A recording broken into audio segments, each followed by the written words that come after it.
Knicks family, what's poppin'? It's your boy. And I'm back. I seen you earlier today, and I'm back here again. You know what I'm saying? And we're going to talk some more New York Knicks and Media Day, but I want to get you guys' reaction to everything that happened earlier today, everything that you saw, everything that you read. I want to know how you feel about what you saw, what you heard, and I'm going to play a couple of clips. You know, I'm going to play a lot of clips from Scott Perry, Steve Mills, David Fizdale.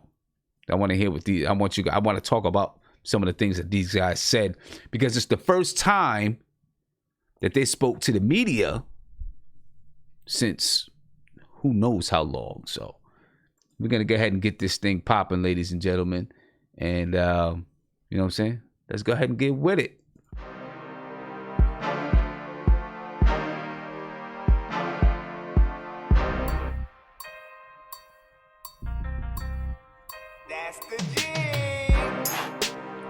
And ladies and gentlemen, do me a favor. If you haven't subscribed to the channel, subscribe to the channel, ring that notification bell, because you'll be updated and you'll get a notification whenever I'm live. So make sure you subscribe right now, because the season is here. We started a new season, and I'm keeping you updated throughout training camp. I'm going to keep you right. Trust me, I'm going to keep you right. Now, in the chat, we got Guillermo, who couldn't join us earlier because he was working. I get it. You know what I mean? So he couldn't join us in the chat, but he was in the YouTube chat. He got to make this. He got to make that Skrilla. Got to make that money. You know what I'm saying? I feel him. City for real. He was with us a little bit earlier. He didn't join us either. I'm pretty sure he was probably working. Got to make that money. You know what I mean? So they're here to talk about it now. And anybody who was unable to join us earlier and talk to us, you can get your word in now. You know what I'm saying? Don't be afraid to call in 516-405-2246. I'm going to get over to these guys right here and see what these guys thought, man. Knicks Media Day is on and popping. Tomorrow, practice begins. You know what I'm saying? The rubber's hitting the road tomorrow. So now we're really going to go ahead and get down to the nitty gritty and get in with it, man. Guillermo, let me get you unmuted first. There you go. What's good, brother? Hold up 1 second. All right, there you go. What's good with you, man? What's good, Sam? How you doing, man? I'm chilling. I feel pretty good. I feel pretty good. What I'm going to ask you guys to do is you might need to join the stream for a second, because I don't have the system hooked up where you're going to be able to hear. I'm going to play a couple of clips, so you're probably not going to be able to hear those clips. All right. So if you want to hear the clips, then you're gonna have to check out the stream and hear the clips. All right. Yeah, I'm gonna turn it on right now. Yeah. But just real quick, man, just quickly give me an overview of what you thought about Media Day and what you heard from the New York Knicks. Yeah, I mean, for the most part, it's just a waste of time. No offense. I mean, guys are gonna give platitudes and this guy's a leader. I've played with this guy. It's fun. Marcus Morris, I kind of laughing. He's like, when I was younger, I always said I wanted to play on the Knicks. It's like, we get it, bro. Your agent screwed you over on the LA Clippers deal. It's perfectly fine. But, it is what it is. I still think he's here because Fizdale's building up the goodwill with a bunch of players, which I think is smart. But overall, Media Day is all right. I think one thing, though, is like, get Steve Mills the F out of here, man. God, like this guy – like when they give certain answers, do they understand like being professional and not like, what I mean? With the whole thing of there were guys who wanted to come here, but just say, look, we had a plan. It didn't go, things changed, blasey, blasey, blasey. We went to plan B and we feel comfortable. That's it. This guy's like, oh, well, they're still trying to give this allure that people want to come to the Garden. Like no one cares. Like people just come to New York. They'll come to New York and get, chicks or whatever in the off season when they come to the city. Like people don't care to play at the Garden like that anymore. So I don't know, that delusion just kind of annoyed me. But other than that, Media Day it is what it is. The whole ice bath stuff is just the ice bath, corny dude. like that, man. I don't know what's up with this ice bath, dude. We're gonna find out and get to the bottom of it. Somebody is gonna get to the bottom of the ice bath guy. I can guarantee it's gonna come out sooner or later on what this whole thing was about the ice bath. and asking every single player about the ice bath. It'll come out sometime. It'll come out. You know what I mean? It was a little bit crazy, you know. A little bit And one annoying thing, at Tim, I'll just times. say, I know you got to go to City. They need to start looking to get, like we talked about this earlier. They need to start getting some of the content creators on these shows, on these with the media, because you guys are a lot more insightful, a lot better questions. Like, you know, you read the Daily Post or the New York Post and the Daily News, and how they break down the game is so garbage. You know what I mean? Like, a lot of you guys do a way better job than these guys, and like, I'm just amazed that you guys don't have access to some of the stuff. And I feel like some of the players, you know, they get good questions. You know, hey, how'd you, when you know, are you working on this deficiency, blah, blah. In college, you kind of struggle with this. And I heard you've been working with this coach, blasey, blasey, blasey. Some of these guys be like, all right, there's some integrity here. I don't mind talking to this person because, look, they're going to be critical. But, you know, it's not disrespectful. It's within the realm of basketball. They're not, you know, butchering my character or, you know, calling me certain names like Skip Bayless, something like that. And I just feel like, I don't know, I'm done with like the media guys. Like, no one, yeah. Well, and I'm gonna, you know, just in response to that, I was there one year. I was in 2014. I was at Media Day. It's when Phil Jackson came to the Knicks, and if you want to turn on your stream, I'm gonna let you hear. I asked a couple of questions, but the one that actually got on MSG was my question to Tim Hardaway, and I'm gonna play it. I'm gonna play it right now. All right, and but that was the last year that I was ever able to go to Media Day. The last year I was able to go to Media Day. I've tried every year since, and I have not been invited back to Media Day.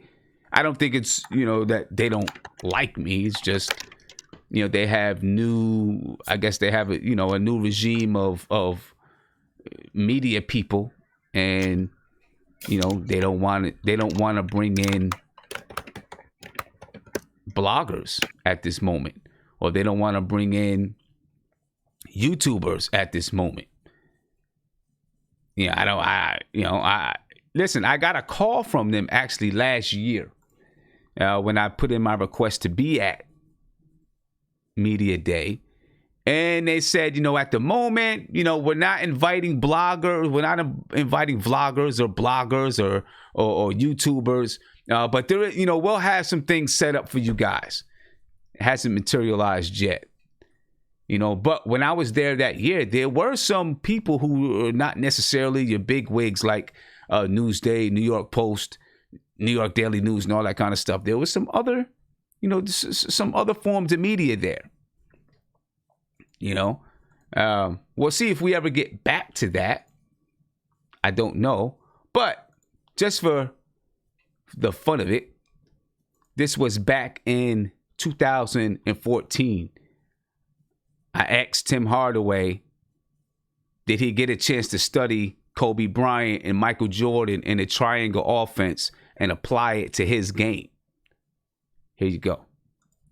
Hey, Tim, right? Simeon Russell from Nothing But Knicks. Have you had a chance to look at Kobe Bryant or Michael Jordan to see how they fit in the triangle offense and relate it to your game and how you'll fit in the triangle offense?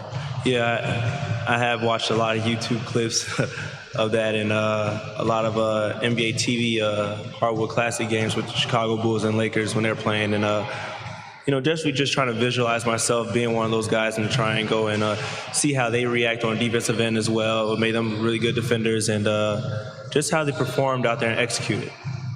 Now, that's what Tim Hardaway told me. And so that gives you guys a little bit of history on why I was so hard on Tim Hardaway. Because he told me in person that he was studying Kobe Bryant. He was studying Michael Jordan. And something that he took from them was playing defense.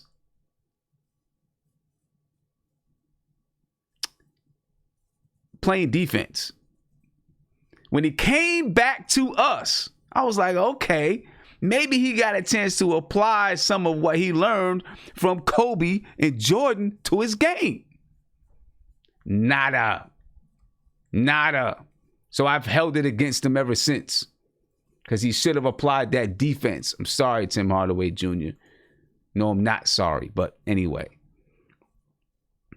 But so once upon a time, Guillermo, I was at Media Day. Haven't been back since. Maybe I'll get to go back next year. Yeah, let's get them numbers up, man. Get them likes up, guys, man. Because everything's moving to the internet now, so they're trying to capture that audience more so, or more. Yeah. Yep. It's happening. City, I'm coming to you, man. I'm coming to you, City. What's going on, brother? How you feeling? Hey, I'm good, Sim, man. How you feeling, bro? I'm feeling good, man. Tell me, how'd you feel about Media Day and what you heard, bro?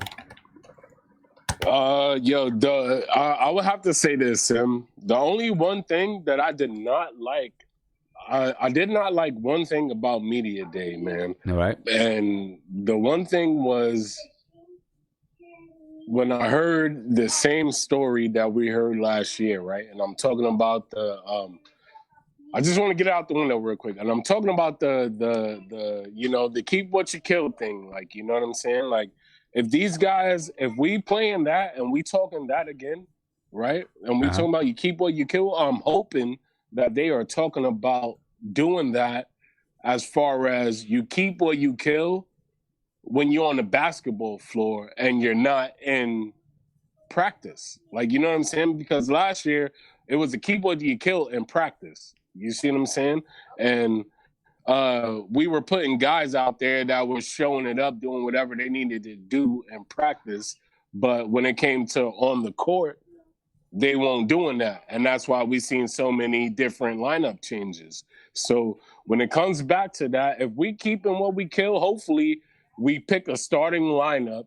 And if you keep in what you kill, you keep in what you kill when you're on the starting floor and not in practice. Because when you're in practice, you know some things about people, right? Because that's your boy, that's your teammate. You know, oh, hey, check it. I know this guy likes to go right. So you might beat him a half a step to the right before he gets there. So now you showing him up in practice. But when you get on the NBA court, you ain't doing that. So I'm hoping, like I said again, I'm going to say it again, I'm hoping that we do it to where if you're keeping what you kill, keep what you kill while you're on the basketball floor and not in practice, bro. That's all I wanted to say, man. Okay. All right. Now, I feel you there. I feel you. Well, they're going to start practice tomorrow. They're going to start getting down and dirty with practice tomorrow. And, we're going to see if everything that they said, we're going to start seeing it this week. And, of course, you know what? The first week is going to be like that. It's going to be like that the first week, and then we'll see if they continue, if they can keep it up throughout the season. Our guy Taj Gibson kind of alluded a little bit to, how with the way that this team is structured and contracts are structured and all those type of things, the way things can go sour. And I really respect the fact that Taj Gibson brought that up. And I think my guy, Emmanuel, he called me earlier while we was on and started talking about Taj and some of the things that he was saying. And, like I said to him, that's the signs of a leader. You know what I mean? He's seen it all. He's seen everything. He's 34 years old. He's been around the league. He's been on good teams, bad teams, championship caliber teams. He's seen it all. He's seen teams come together at training camp and then splinter during the season. You know what I mean? That's going to be the value of Taj Gibson. That's going to be a big value of Taj Gibson. All right, Nate, I'm going to come to you real quick, and then I want to get to a quote from Scott Perry about the 1-year deals and get you guys. I want to find out what you guys think about it. But Nate, go ahead, man. Did you get a chance to watch, and how do you feel? I have not. I saw maybe a couple of minutes of it, and then I kind of got busy. But from the couple of minutes I listened, there are 3 things that I took from what Mills and Perry were saying. Okay. Number 1 is that talent upgrade, which to me, I read between the lines, and to me, it seemed like they didn't feel like the team was that good last year. Well, they used the word the word talent upgrade a lot. They weren't that good last year. So, but yeah. It's true. But I'm saying from a talent standpoint, they didn't feel like they had a lot of talent on the team. Right. And they talked about upgrading the talent. So that was the first point I saw. Second point, versatility. We talked a lot about this. A lot of these players can play versatile positions on the floor. With the wing and the fours, you can use them in many different ways. So I thought that was interesting. And then the third point is when they talked about the free agents or how the free agent thing went, it seemed like, and tell me if I'm wrong, I might be wrong on this, but it seemed like they targeted these players maybe over a Kevin Durant or a Kyrie. Well, I'm not going to say that they targeted these players over Kevin Durant and Kyrie. What I'm going to say is they probably had 10 different rosters on the board of guys that they could sign and how to put these guys together. Just different combinations of players that they thought they had a chance in getting in free agency. Well, they talked about fit, and they talked about how what would fit our lineups. Right. And that's why I think that, they also talked about, we talked to some max players, or we weren't necessarily as intrigued with max players. We wanted to see what best fit our team. Well, see, and I'm going to get to that because a lot of this show is going to cover what was said by the front office. A lot of this show is going to cover what was said by the front office because there's some things that was said. I want to get people's temperatures there and how much you really feel and believe what they were saying. I do believe that these guys were on their board. Do I believe that they wanted Julius Randle or Bobby Portis over Kevin Durant? Hell no. They wanted Kevin Durant, but it didn't happen. Maybe Kyrie, they were lukewarm on Kyrie, but they wanted Kevin Durant. Didn't happen. He made it clear. Yeah. He didn't do interviews. He didn't interview with one team. So, people complain about that, whatever. He didn't do interviews. He made up his mind. He researched the Brooklyn Nets coach on YouTube and decided from his YouTube research that he wanted to be in Brooklyn. Fine. I had no idea about that. That's right. Crazy. Fine. So, he goes there. And like Steve Mills said, I agree with him. You got to ask those guys about that. But do I believe that he wanted these guys, that they wanted Bobby Portis over Kevin Durant or Julius Randle over Kevin Durant? No, I don't believe that. I believe Kevin Durant was the guy that they wanted. And then, they didn't get him, so they spun, and they had a really good plan when they spun. You know what I'm saying? That's what I believe. Maybe not so much Kevin Durant, but I think that they targeted a lot of these players. They had them on top of their board when they went to free agency. Like these guys we want. We're not interested in necessarily maybe the lower tier free agents. We want guys that fit what we're looking for. Yeah. And they said defensively too. Right. No, I agree with you there. And obviously we know that the Knicks signed a lot of guys who were on 1-year deals or 1 year 2 years, but the second year is a team option or something like that. And Scott Perry was asked about that. He was asked about these guys on 1-year deals. And like I said to Guillermo and City for Real earlier, right now, in order to listen to the sound, you're gonna have to join into the stream. All right. You're gonna have to join the stream, and then you can listen to the sound. So I want you to hear what Scott Perry had to say about the Knicks signing so many 1-year deals when it was asked, how he thinks it might impact the team. All right. So this is Scott Perry, ladies and gentlemen. Stability as you're trying to build forward. No, I mean, I hope. Obviously, I think we upgraded our talent, and I hope that some of these guys will be here longer term. Based on how that plays out. But that's going to play out organically through the season. That's going to play out through the competition that we have every day in practice. And then once we start playing games against competition, who's going to be here? One thing we can tell you that all these guys really want to be here. They want to win. They're focused on the team, and they understand that the best way to either stay here or and make themselves even more valuable around the league is to win, to contribute to winning. So that's what we're excited about. All right. So, he didn't really answer the question, as much about the 1-year deals and how it could impact the team and things. what he did answer, what he did say. You heard what he said. That these guys understand that winning is the best way to, bolster their career. Either stay here if they want to stay here, or get a better contract or another contract elsewhere. Now, that other contract elsewhere is probably related to Marcus Morris. You know what I'm saying? Because I believe the other guys, the Knicks have, they have the option to re-sign these guys. So it's probably related to, Marcus Morris. And now, I do not believe that Marcus Morris is going to be back. Okay?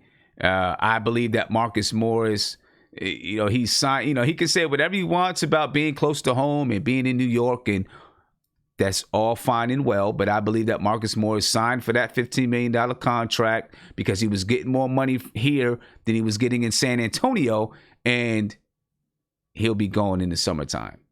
Unless we know that something is happening with, some other players, and he's going to be a big part of that puzzle. You know what I mean? So in my opinion, he'll either be gone in the summer, or he'll either be gone in the summertime, or he'll be gone by the deadline.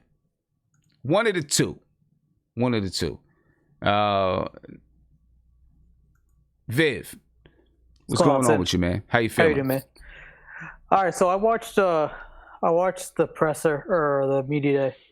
I caught your stream, but I obviously it was because I was watching the live stream. It was hard for me to kind of get into your chat in the earlier in the day. Yeah, I get it. But I guess here's my 2 cents on this, right? So one, I think there's a lot of people. I don't want to put people on blast in general, but there's a lot of people that seem to forget, what the purpose of media day is, right? So media day, in the end of the day, is really just it's a really like a puff day where it's like, all right, you it's a new season, get everybody optimistic, all other fun stuff. It's just, it's just supposed to be like a happy-go-lucky, or not like just happy-go-lucky, but it's supposed to be like a positive type of moment. It's like a rally. So, yeah, exactly. So you're gonna always anything you hear from the front office, it's obviously you're gonna hear it because you're trying to make a positive spin on it. That's the purpose of media day. This is nothing new. This is like any press conference, right? You're not gonna say, oh, we struck out on, we're not going to make a bad note out of media day, because that defies the point of media day. You're not going to say, oh, I'm disappointed we missed out on all these free agents. Come on. Okay. What do you want to do? But let me ask you this. But why not say, you know what? We didn't get those guys, so we pivoted and did this, right? Because instead, Steve Mills, this is what, and I know that you can't hear this over the up here in right now. You've got to join the stream. But instead, Steve Mills kind of made it like, listen, we could have spoke to this guy or that guy or this max player, that max player, but this is the route that we decided to go. You know what I'm saying? Instead of just saying, you know what, it didn't work, so this was our plan B, and we're really, really satisfied with what we did, and we think we can be competitive with what we did. So, Sim, the way you worded it, I would word it the same way. I agree with you. If you say it just like the way you said it, I 100% agree. Steve Mills, for all we can admit one thing. He's not the great communicator in the world, despite being with people who communicate really well. So, could he have worded that better? Yeah, he could have worded it a lot better. But I think for him, I'm not defending anybody, right? I got you. My whole thing is that, I feel like they were always in like a lose-lose position, right? If they talk about it, they're admitting defeat, and then they're going to get like a week's worth of if they admitted defeat back in July, right? Sorry, this is what happened. They get blasted for the next week and a half about it, and maybe it goes away by the middle of July, after free agency ends. If they don't talk about it, then they still get blasted for not talking about it. And when they do finally talk about it in media day, they'll still get clowned about it. So it's almost like they're in a no-win proposition, and whatever they say, it almost really doesn't make a difference, right? It doesn't really change any sort of perception. Now that doesn't necessarily have a relation to anything that you just said. Could you word it better? Yes. Would I like Steve Mills to word things better? Yes. Would I probably like Steve Mills to do more damage control? Yes, but I just felt it was a no-win situation. Second thing, I kind of heard a little bit from what the earlier discussions were, but I think people don't seem to understand the importance of a plan A, B, and C, right? Mm-hmm. And I guess the real analogy I have is this, right? And there's a lot of people. There's a bunch of people in chat probably like they own homes and stuff. I don't personally own a home, but this is an analogy many people can relate to, right? So say you're doing a home renovation, right? Right. And you're doing like a full-out home renovation, or you're doing like a first floor renovation or something, right? And you have these all grand master plans in mind. All right, I got this much budget, right? I'm going to put in this much money for, floors, this, that, and third, right? So say you added this much money, you wanted like the best floors ever, right? Yeah. And like the best hardwood floor, right? And maybe like a day or two before, they're starting the work on the floors, right? Because you got to take out all the floors first. They realize, this floor is not available, right? You can't get it. But they already took out all the other floors, right? So you're not gonna you're not gonna leave your home as is because you have no floors, right? And you're not gonna cry about it because hey, I need to actually live somewhere and I need to actually finish this home, right? Right. So what you do is you think of you think beforehand, okay, fine. If this floor is out, what happens to this type of hardwood floor is not available, right? You have like two or three other plans in mind. Another example is like a fridge, right? Say if the right fridge you want actually doesn't fit, right? Then you always have plan B and C in mind. So every single summer, it's not like teams don't just go into every summer thinking of plan A, B, and C. You can be as confident as you want, but any sort of organization, any sort of person, right? Yeah, let me just stop you for 1 second because I just want to break it down for my friends who don't own homes. Right. And I'm going to put it down on this level for you guys. It's like you thought you had some money and you was going to go buy yourself a sub. And then you found out you didn't have money. So you just said, forget it. I'm going to go home and I'm going to get this peanut butter and jelly and ramen noodles, chicken flavor. And guess what? That peanut butter and jelly and ramen noodles hits real good. Hits home real good, and you feel real satisfied off that peanut butter and jelly and ramen noodles, something like that. I could even say you're trying to have a party, right? And but you can't find like the right whatever drink or whatever, right? So you gotta pivot. Hey, I got like a half an hour before everybody's coming. So you have to have a plan A, B, and C. That's right. Some things just don't work out, and then you go to plan B or C. Now, like you said. Can it be worded better? Sure, it can be worded better, but I mean, it's media too, right? I mean, sometimes people are not the best at wording things, and I don't know if Perry is the best at communicating that plan B and C either. So it's difficult, if you're getting barraged all the time, right? They have to obviously they listen to everything that happens, right? They're hearing all his comments. They heard, oh, you're signing 5 power forwards. Clearly, Perry and Mills. Saw those ESPN things. They saw all this other they did. discussion, right? Yeah, so they did. It hits them. I mean, they're human too. They know what's going on. So yeah, they did. And you heard Scott Perry talk about, say how the guys were, talk about all the signings of the power forwards and stuff. He addressed that, and he addressed it. You know what I mean? It stung. It's not like they don't listen to it. They clearly heard you. Yeah. And here's what Steve Mills had to say about signing the max players. Right. And let me cue that up real quick. He's talking about signing max players. And like I said, you're gonna have to hear this on the stream, guys. That's in the video chat. Because he was asked about missing out on Kevin Durant and Kyrie Irving, and this is what Steve Mills had to say. Players that we could have met with, that were interested in coming here. We had a certain way we wanted to build this team, and this is how we chose to build it. And I would just add too that the guys that we did sign, these guys had multiple options as well. So it's not like I don't want to undersell the talent that we got here. These guys are very good basketball players, accomplished basketball players, and they saw this as an opportunity really to grow themselves and contribute to a place that had a chance to win one day.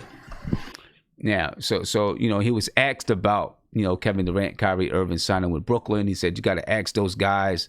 And then he said, listen, we had a chance. We could have talked to max-type players, and there were max-type players that wanted to sign here. But this is the way that we chose to go. Now, what I can take from that he's either trying to, bullshit us and just say, this is how we wanted to build. Or I can take from that there were some guys like maybe a Jimmy Butler, right? Guys like that wanted max money. They didn't feel he deserved max money. So they decided, we're not going to give you max money. So we're going to go in this direction. It could be that as well. I'm not going to discount that.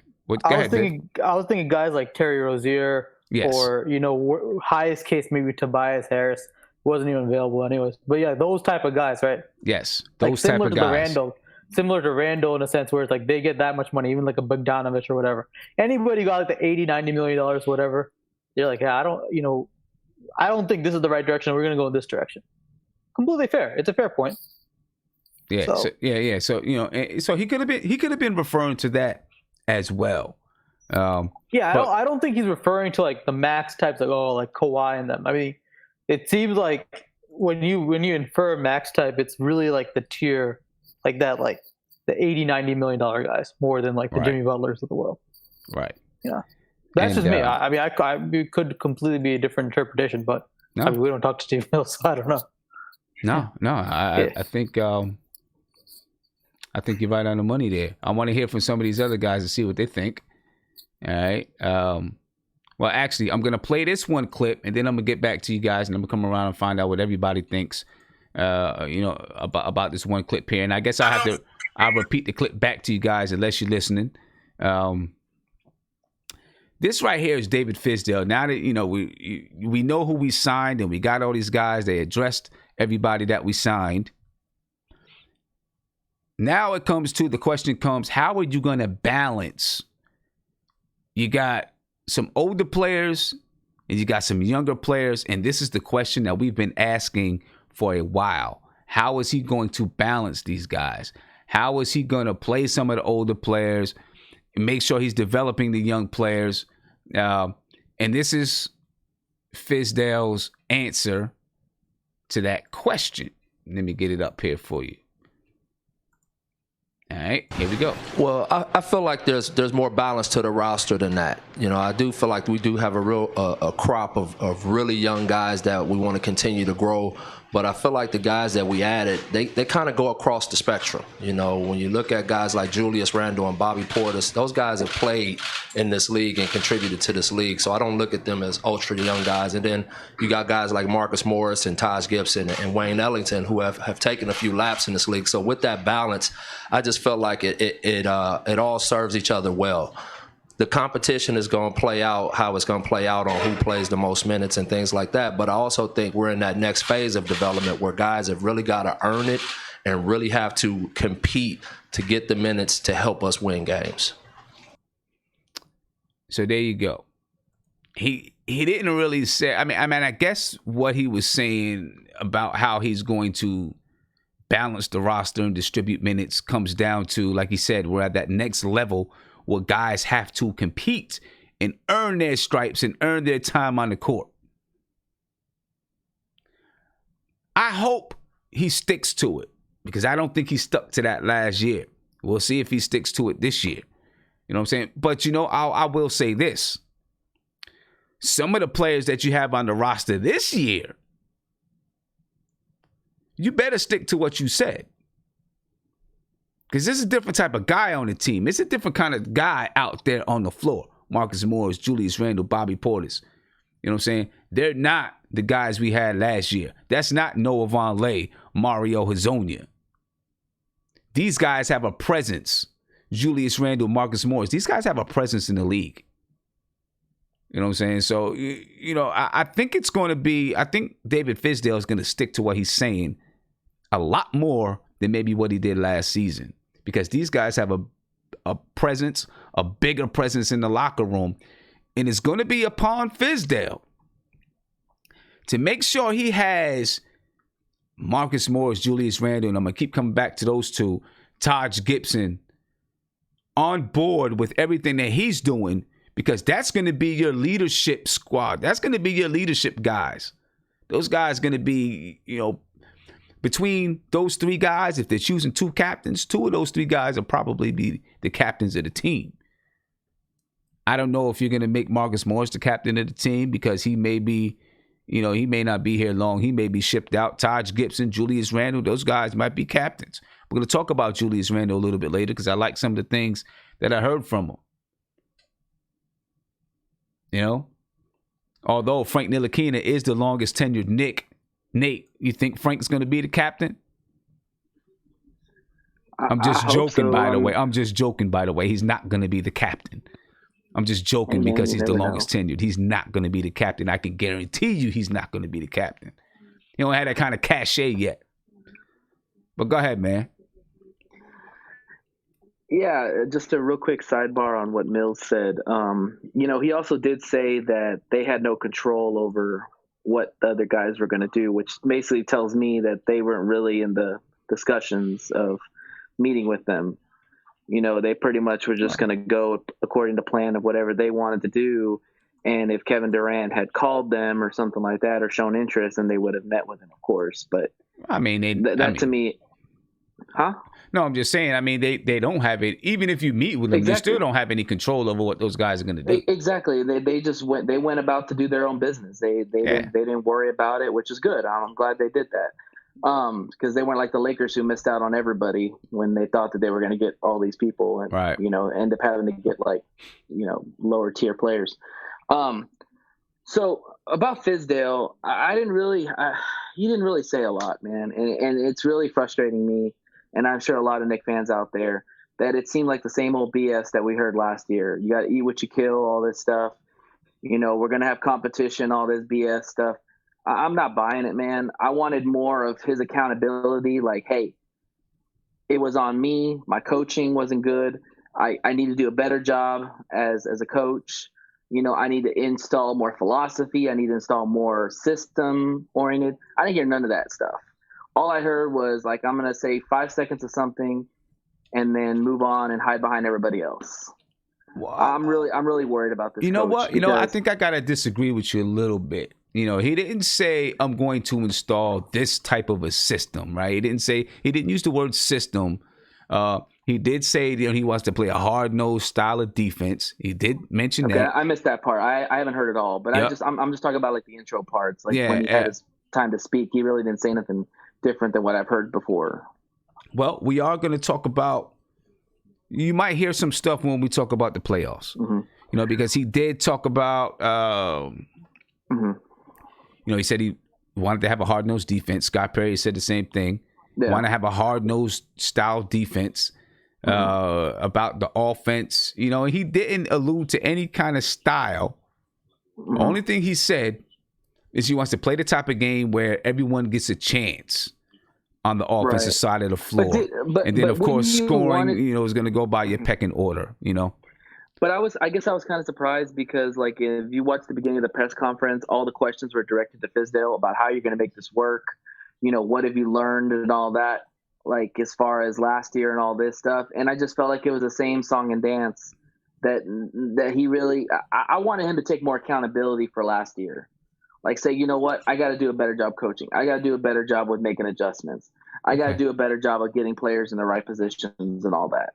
I wish he would have took more ownership and accountability for that. I don't know if he did it later on, but it just doesn't seem like that's the type of person he is, and I don't know. I mean, maybe I'm wishing for something that's not going to be there, but I don't know.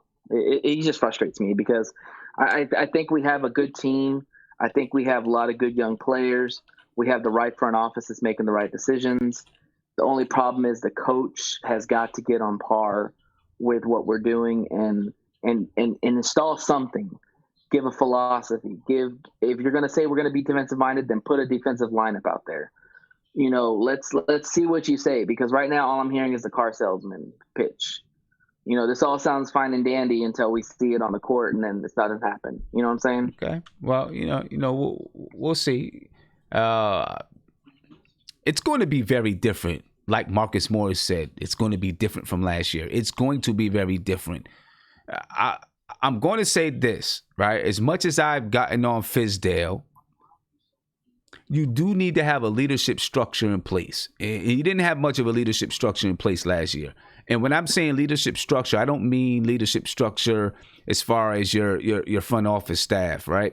I'm talking about your vets. Your players. You've got to have a leadership structure. You know when the Giants won the Super Bowl in 2008, you know why they won that Super Bowl?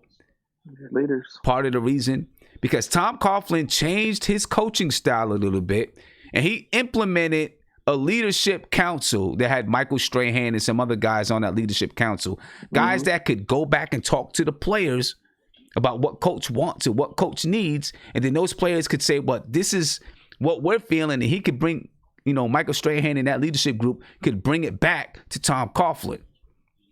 Right? So Tom Coughlin changed up his coaching style a little bit to accommodate the players. Right. And, Tom Coughlin had to do that because he's older. I mean, he was generations older than the guy, so he can't speak the same language. Now, Fizdale is not a generation older than these guys. You know what I'm saying? Well, maybe one generation removed from some of these guys. That's okay. He can still speak the same language as these guys. But still, you need that leadership group because the coach isn't always in the locker room. So when things are being said, things are happening in the locker room, you need those players to keep it together. The coach can't get on the court and hoop for you. So you got to have that leadership structure to, guys that can settle it down and do those things. We didn't have it last year. But Sim, don't you think a sign of a good coach is accountability and maybe sometimes taking the blame when you have a young team, that you're not going to throw your young players under the bus? But as a coach, you're going to say, you know what, I got to coach better. I got to be better. I have to adjust better. There's a lot of things I have to do to make myself better. I mean, don't you think that? Well, yeah. You hear that from Pop, you hear that from Spoelstra, guys like that. You know what he did? There were some interviews, not at media day, but there were some interviews after the season where he's talked about, I know there's some mistakes that I made and. Some things that he needed to do. He may not put it right out there, but, Yeah. We'll see, man. We'll see. I mean, I will say this, right? And I know we're spending a lot of time on things that the front office said. I did finish media day once it was over. I was optimistic. I mean, I'm always optimistic, but just optimistic because I like what I heard. A lot of things are cliche. Of course, but I still like what I heard from some players that aren't exactly cliche. You know what I mean? Before I move on, I'd like to say subscribe to the channel, ring that notification bell. You'll be notified anytime I go live, drop a video, or post to my community section. I want to give a big shout out to everybody who's on Sportscaster. I am doing a simultaneous live stream on YouTube, of course, because that's the main platform, and on Sportscaster. We're building up Sportscaster right now. So for the folks who are listening on Sportscaster, peace. Big up to you, man. If you're not following me, please. All right. So let's get back. I'm going to get back to the guys in the chat. And I lost my train of thought. We're going to get back to the guys in the chat, and we're going to talk about David Fizdale. I want to listen to a clip from David Fizdale. Then we're going to get to the guys that's in the chat and get their take on some of the things that we're going to hear in this clip. And like I said, guys, you guys are not going to be able to hear this clip. But this is about the playoffs. This is talking about the playoffs. Right. And then I'll get around to you. I was supposed to get around to everybody. I'll get back around to everybody. This is David Fizdale when he was asked about, are you going to say anything about the playoffs? Are the playoffs? Well, here you go. In regards to the playoffs. This is David Fizdale. Look, I'll just say this. Look, our guys in there are coming in here expecting to win games and trying to win games. And so when the dust settles, of course, that's where we want to be. But at the end of the day, we're not sitting here, just throwing that in our players' face every single day. We're going to work extremely hard every day, and every time we step on that court, we're coming out to win games. So there we have it. And this goes back to goals. If you got a chance to watch the stream earlier today, you know that we talked about some storylines for the season. A lot of the same things that you heard in media day. Point guard battle. How to manage the roster. Can Julius Randle take it to the next level? Can RJ Barrett be in Rookie of the Year running? Those type of things we discussed earlier today before we got to media day. But another thing we discussed were goals. What are the goals for the season? Now, Scott Perry, Steve Mills, David Fizdale, they say there are no goals. We're going to take it day by day. And we're going to work hard every day and try to get better. So there's no specific goals like we want to be in the playoffs. I'm not exactly sure I agree with that, but, if that's their philosophy, I'll roll with it. But he does say this. These guys came here to win. They want to win. Right? They came here to win. They want to win. So while there's no specific goals, they want to win. I want to know what you guys think about David Fizdale, Scott Perry, all those guys. Just, there's no goals, but we want to win. And we're going to work hard to try and win. We're going to lay it down every single day. But there's no specific goals. We're going to play it by ear. I want to know what you guys think about that. All right. I'm going to come to Roz. All right. I'm going to come to Roz. My man, Roz. What's good, brother? What's going on with you? First of all, and let me say, I seen you holding up the windscreens for your mics, man. You got some dope windscreens. You got the orange and blue windscreens. It's pretty dope. Appreciate it. I know that you listen to the that you listen to the media day today.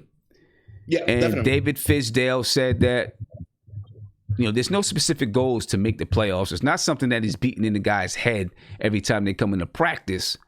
Obviously, that's an endpoint where they'd like to be, but they're not putting out any specific goals. They're going to take it day by day. How do you feel about that? In a sense, I feel like the way, going back to what I told you before about not having Frank, not having Alonso Trier, not having Mitchell Robinson, I feel like those are check moves that they kind of don't want to expose them to the media. So I feel like by them not putting those three players that I kind of wanted to see Frank because we just saw him in FIBA. He's trying to protect them in a sense. He doesn't want probably them to say the wrong thing.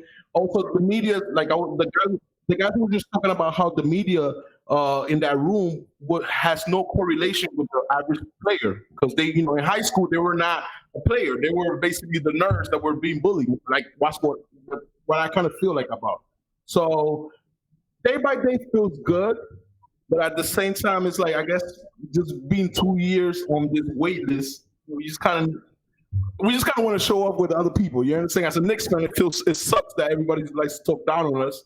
And I've been seeing a lot of highlights of the players, but I didn't see a whole team. You understand? I didn't even get to see a team picture. Okay. I mean, day by day it's kind of stressful, Yeah, I feel you. But do you think that the Knicks should be setting goals, or do you think it's good for them to just kind of go? We're gonna work hard day by day, go day by day, and then see what happens from there.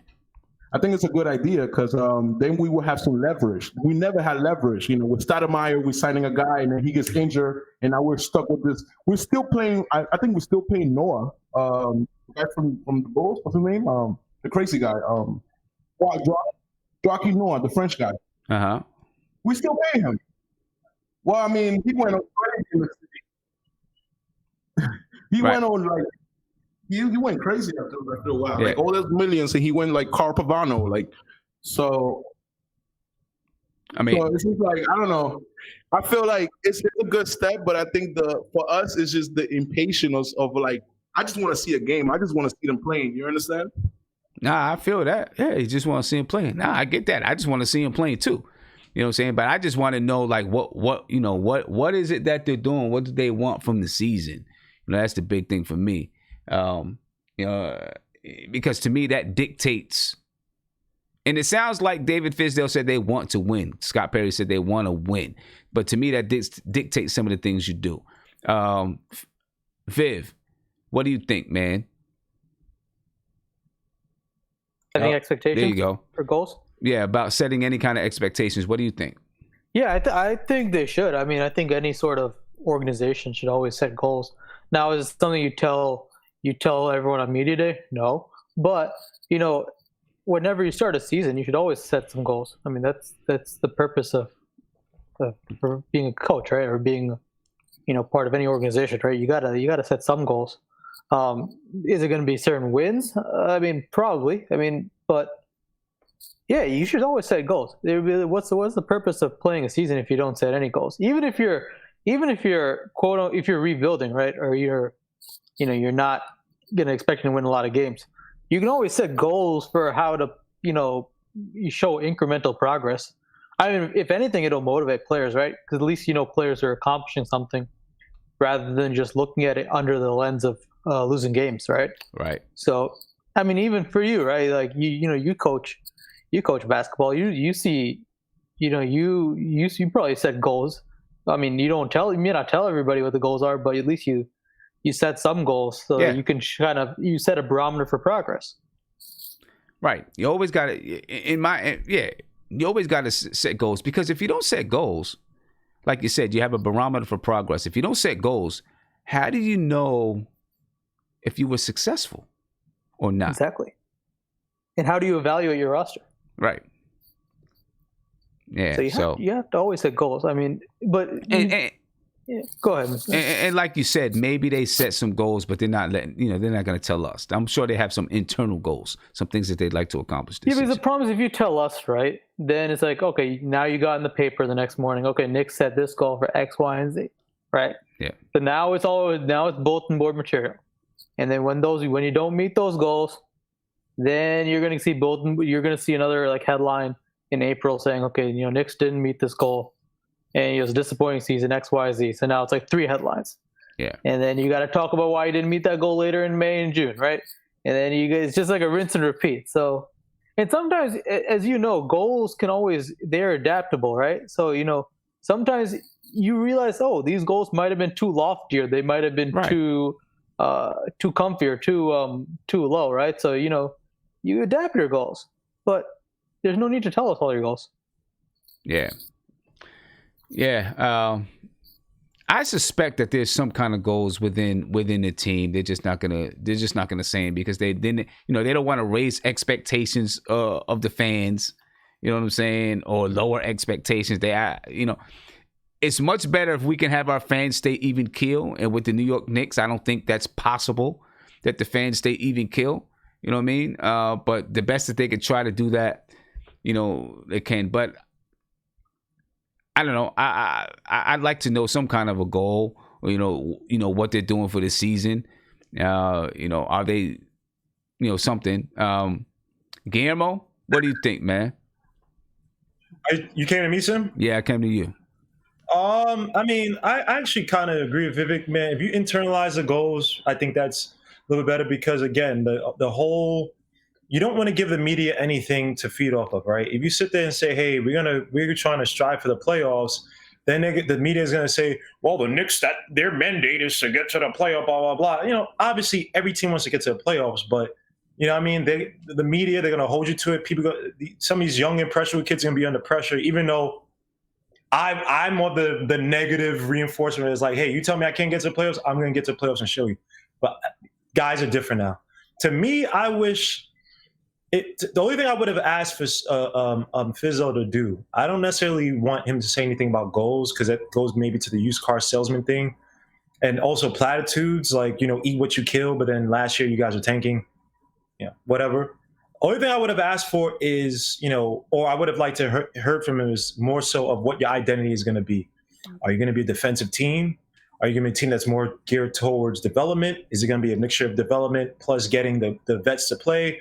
Is it going to be a fast tempo offense? Are you guys going to, what do you have court philosophies? What are you guys going to do that sets you apart and says, all right, when I play the Knicks, if I'm the Miami Heat or the Pacers or the Lakers, and I'm coming to play the Knicks, they play this style away, and we have to account for it. That's all it is. Like, because you have, and the thing about it is, that's not really an indictment. They have so many people on this team that it's like, what are they trying to do? What kind of gumbo are they trying to cook up? And it's like, that, I think stuff like that, he could give an answer. Hey, we're trying to be defensive, we're trying to be tough.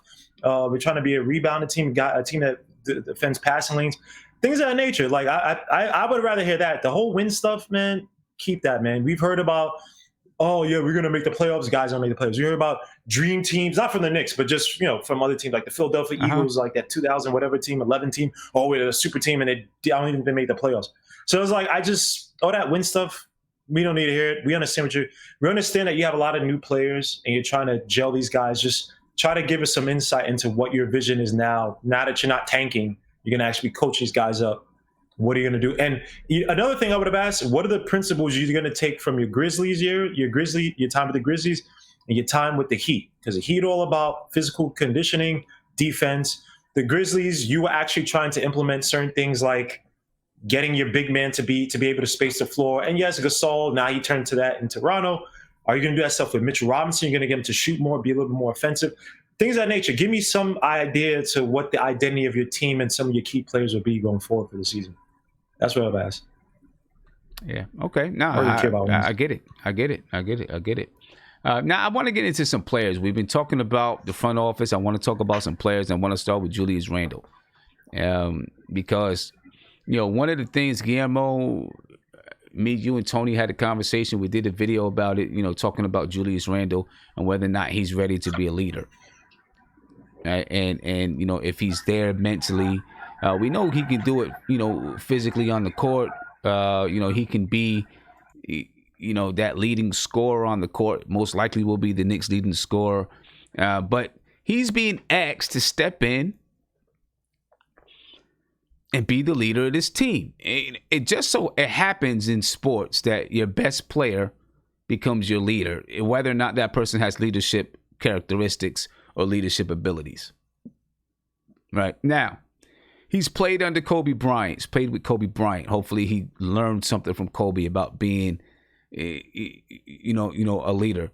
I mean, you shake your head. I disagree with you. I don't think the Lakers win without Kobe Bryant being a leader. You know what I'm saying? In a demanding type of a leader. You know what I mean? I don't know how much Anthony Davis was a leader, but I'm pretty sure there's some things that he took from Kobe Bryant. He may not be, Kobe Bryant may not have been the most. The kind of guy that you're going to get along with. He's going to take you out. He's going to take you to Puerto Rico, you know what I mean, and buy you a watch and do all this kind of stuff. He may not have been that kind of leader, but I'm pretty sure he's got some leadership abilities and some leadership qualities. Every team's going to have several leaders, and he was definitely, in my opinion, he was one of the leaders of that team from the Los Angeles Lakers. But here's some things from Julius Randle. And I think he said some good things about being a leader. We'll see if he's able to actually make it come to fruition. All right. This is Julius Randle. I embrace it through how I work, how I try to carry myself. I embrace it how I try to show compassion for guys and understanding.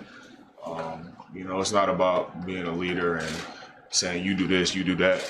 It's going out there and guys can look at you and go on the court and say, he's leading by example, he's doing what he's saying or whatever it is.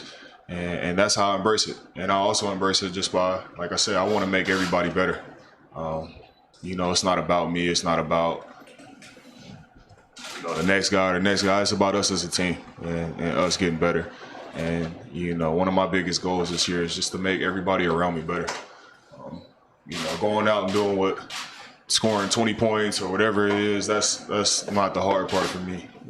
So like I said, I want to make everybody better and, kind of be an extension of coach.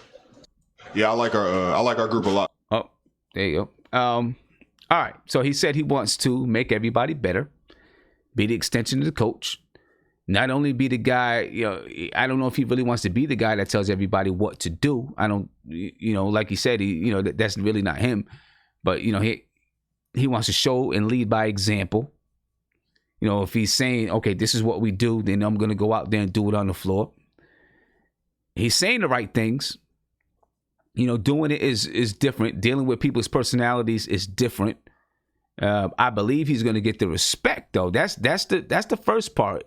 Do you get the respect from the other players on the floor? If you get the respect, and then you have it in you to actually be the leader and be a guy that speaks up, and it doesn't have to be in a negative way. It doesn't have to be screaming and yelling and hollering and cursing people out, but speaking up in the right way, then, he could help to have some success on his team, because he's going to be, no matter if he wants it or not, he's going to be the leader. But I think he wants it, and I think he's preparing for this. And I think, listen, this is the one thing I'll say with Julius Randle and why he just might be ready. Unlike some other people that come into the league, like Kevin Knox last year, let me see who else is coming into the league and automatically is going to be, people are going to want them to be the leader of the team, because people wanted Kevin Knox to be the leader of this team last year when he first came in, and even though he wasn't ready for it. Whoever else. There's a lot of players that come into the league and they're expected, you got to be the leader of this team. Zion Williamson, people think, expecting him to be the leader of the team. This guy's not ready to be a leader of men. Right? Well, Julius Randle, he was fortunate. He came into the league. He came to a team that had Kobe Bryant. He wasn't expected to be the leader. He could sit back and learn without being the guy to take the fall. I think that's really, really important for some of these guys. He was with Kobe Bryant. He didn't have to be the guy to take the fall. Kobe Bryant was going to be the guy who took the fall. You know what I'm saying? So he could learn from that. Then he went to the Pelicans. He was expected to be maybe this number 2 guy there, but he didn't have to be the guy who took the fall. Right? So he had a grooming process. Now he's on a team where, yes, he is the guy that's expected to take the fall, but he got to watch some of these other guys and how they handle it and learn what to do and what not to do. So maybe he went through a proper grooming process to be ready for this role. You know what I'm saying? And there's a lot of stars that come into the league and they're not ready. They're placed in that role and they don't have a clue what to do. Then everybody wants to get on them for not being a leader, not being this, not being that, regardless of the fact that they're 19, 20, 21 years old. You know what I'm saying? Half of them still can't tie their damn shoelaces. And you expect them to be a leader of men. I don't understand that from people. But anyway, maybe Julius Randle has gone through the proper grooming process and he's right there ready. And I think that's one of the reasons that the Knicks looked at him and said, you know what, this guy is right there to not only take it to the next level physically and athletically, but mentally and in the leadership role with his leadership capabilities, I really hope so, but we may have struck gold. We might have struck oil. We may be the Beverly Hillbillies with this one. Guillermo, I'm going to come back to you. Go ahead, man. What do you think? Guillermo? He's mad because I disagreed with him. So, all right, I'm going to come to City for real then. City? They'll do it. City? Bro, they'll do it just because everything is a money scheme. Everything is a marketing my man. scheme. Hey, City, can you hear me? Yeah, I'm good. What's up, Sam? Yeah. So, talking about Julius Randle and his leadership role and whether or not he's ready. He went through the correct grooming process so that, he's ready to actually lead or take that leadership role the way that he was speaking. What do you think? Do I think he can handle it? Or do you think he's ready? Do you think he's ready? I just want to say this. I'm going to say I think he is ready, but do I think he can handle it? It's we got to wait and see. Like, you know what I'm saying? Like, I mean, the guy, we already know what he did in New Orleans when Anthony Davis went down. Like, you know what I'm saying? So we don't even need to speak about that. So if he can bring that same intensity to us and step it up a notch, then yes, he's ready for it. It's just a matter of seeing if it's gonna pan out. Like, you know what I'm saying? Because we know what the guy can do. And we got a good mix of vets. We got a good mix of young guys that you know, that are waiting to put their bid in. We got some guys that are waiting to put their bid in on the table to get their name known, right? And also we got his other half. I don't even want to talk about my guy right now, but we got his other half. Everybody already knows who I'm talking about or whatever, so I don't even need to put that out there. Yeah, your boy Elfrid Payton, they spoke to Elfrid Payton a little bit, and he said he didn't mind coming off the bench. He's going to do whatever, he wants to win. He's going to do whatever is necessary for the team to win, so.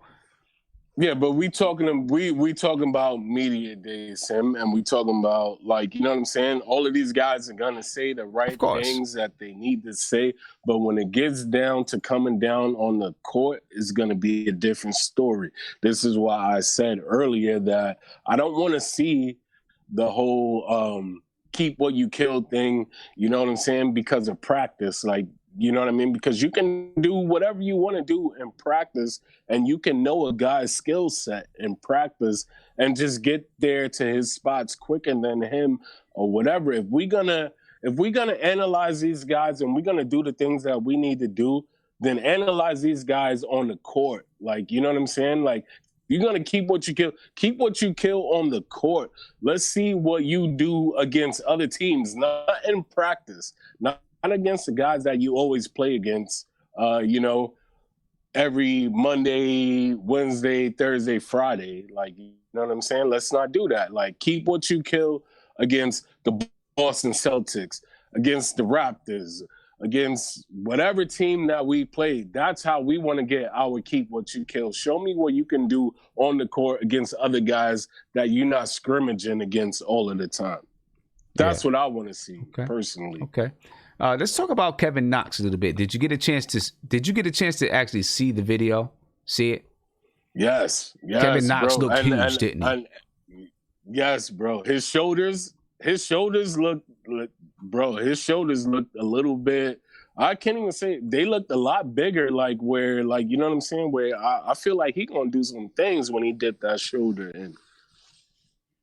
Yeah, man. I mean, and that's one thing that he was doing in Summer League, dipping that shoulder, knocking people back, and he looks big, man. Mm-hmm. He looks big. And that's what we was talking about before.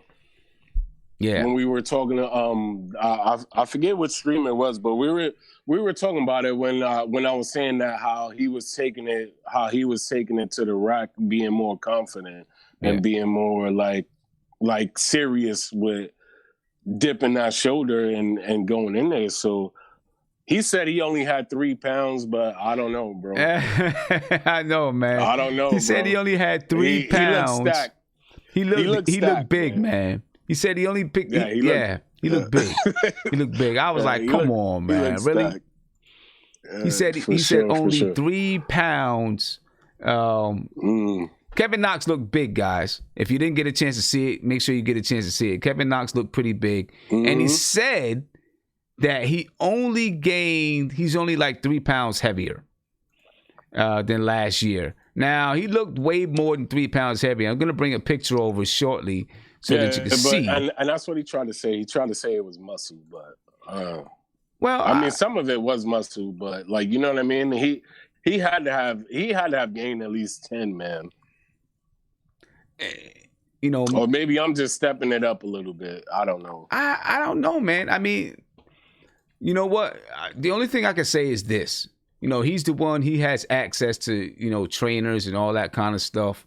So he's got all those guys there. So I'm pretty sure, they measure him and all that kind of stuff and everything. So, I guess if he says he only gained, if he says he's only 3 pounds heavier, then maybe he is only 3 pounds heavier. You know what I mean? But he's basically what he said is he's more defined. His muscles are more defined. Stuff like that. I'm gonna let you take a look right now, ladies and gentlemen. Hey, wait, yo, hold on, Sam. If that was only 3 pounds, for my man Knox, that's the best looking 3 pounds I've ever seen. Sure. Like I said on the stream earlier, like, you know what I'm saying? I'm gonna salute him for that. That's the best 3 pounds I have seen ever, bro. Well, like I said on the stream earlier, he probably did push-ups before he went out there, right? He probably did 30, 40, 50 push-ups before he went out there, you know, so he can look pumped. You know what I mean? But right here, you can see Kevin Knox. He looks a little bit bigger. Definitely looks bigger than last season. His shoulders look bigger. His arms look bigger. He even got muscles coming out of his forehead. You know what I mean? Yeah. So he getting half Lou Ferrigno on us. I'm trying to tell you, man. Yeah, man. He halfway there, bro. Yeah, man. So yeah, I'm looking forward to see if that size. Now, here's the thing with Kevin Knox. Here's the thing. Rip that ball for me once, you won't rip it twice. Right. I'm trying to tell you, bro. Right. I'm trying to tell you. It's not going to happen. He said, yo, I beefed up beefcake. Let's go. Yeah. So here's the thing with Kevin Knox, though. He's got to be able to use that. You can't just be big. And I hate that play too, man. I hate it. Yeah, me too. You can't just have gained a little bit of weight and a little bit of strength and then not use it. You got to be able to use it. If you can't use it, then it's all for nothing. You know what I mean? So he's got to be able to use the strength that he's gained. You know what I mean? He's got to be able to use the strength that he's gained. He's got to be able to use, he's got to be able to use that weight, toss his weight around a little bit. He said last year he was 215. Now he's about 218. You know what I mean? Now he might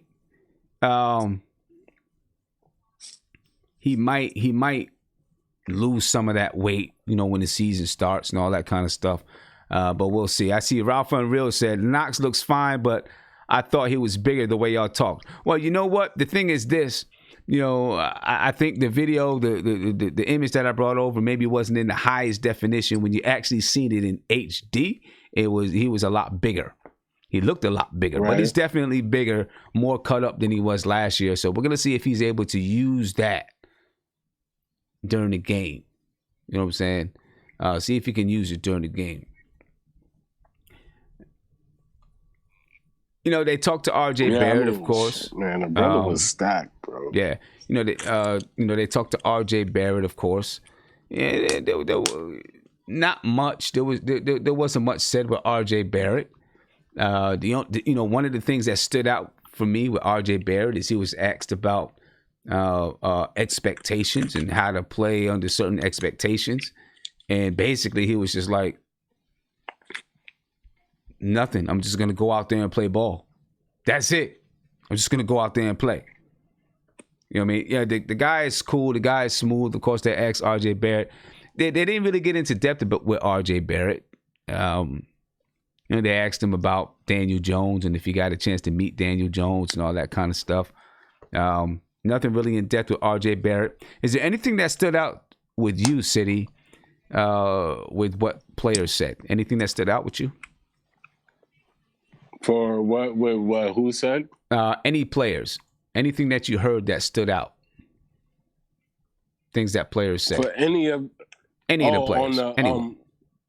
Any of the players. The main thing that I liked was what Morris said. It ain't gonna be like it was last year. You know what I'm saying? And I'm with that because, like he said, we got some dogs on this team, whatever. Like, you know what I'm saying? So I'm hoping they bring the old school defense back. Let's go. Yeah. Like, you know what I'm saying? If you guys are with bringing the old school defense back, let's get it. Like, you know what I mean? Like, because that's what we've been missing for how many years? Yeah, you're right. I'm with How you. many years have we been missing defense? Yeah, I feel you. Like, you know what I'm saying? Like, and I could tell you right now, yo, like, I've been a Knicks fan ever since my dad was watching all the old school guys. And I could tell you this right now, when the Knicks won, yo, Dad, can I get 50 cents going to the game room? Hey, there you go. Yeah. They lose, don't ask them for nothing, bro, because you ain't getting it. Like, you know what I'm saying? I feel Like, you. you know what I mean? Or whatever. But otherwise, though, like I said, man, like, this is the thing, man. Like, if we got these guys that we got now and they can play the defense that we know that they can play, let's step it up. Let's do some things. Let's surprise some people. Like, that's what it's about. Let's surprise some people. And when we do surprise some people, there's going to be a lot of haters. But guess what? I'm a Knicks fan, so I ain't going to be hating. I feel you. Hey, Viv, I want to ask you, man, anything that the players said, anything that stood out with you from, things that certain players said, any player, anything that stood out to you? Yeah, I mean, I liked all of them. I liked the Dennis Smith Jr. little jab at Vermin. I love that. Yeah, that was funny. I've always liked, ever since we drafted RJ, I love his demeanor. Like, he just seems like the type of guy where I can just, like, let him answer every single question post-game, right? Like, he's not going to duck any question. He'll answer it. He'll give you a good answer or something, You can have a conversation about something. I always like RJ. RJ got some sort of like you got personality. You got the right demeanor. Just like answer all these questions. I liked RJ.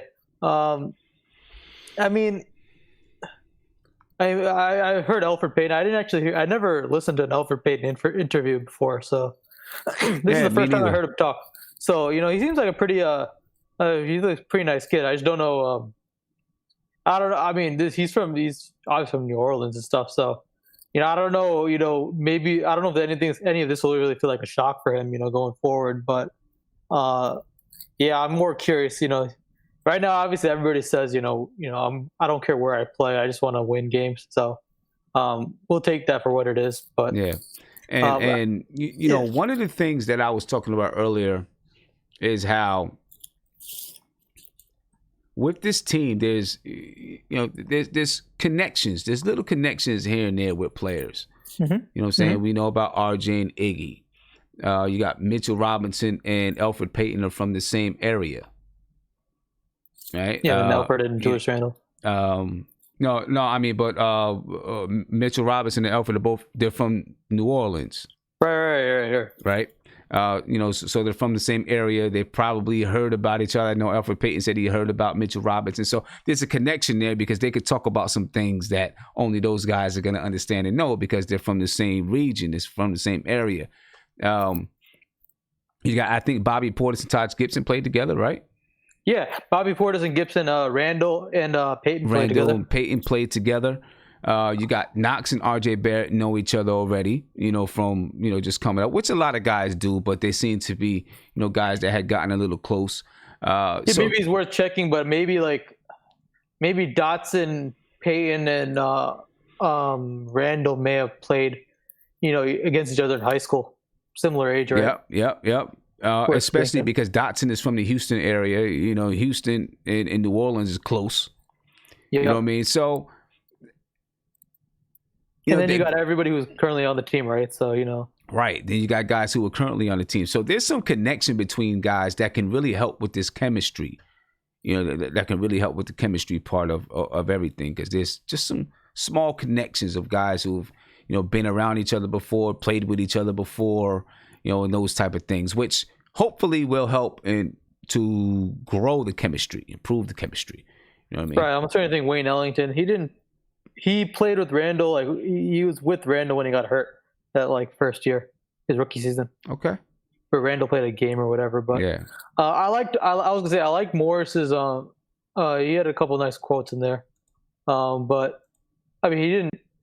He was his main his main theme, I guess, is just the past is the past, and the future is this is now, right? So whatever happened in Boston, whatever happened, the Spurs or whatever, that's done with. So Right.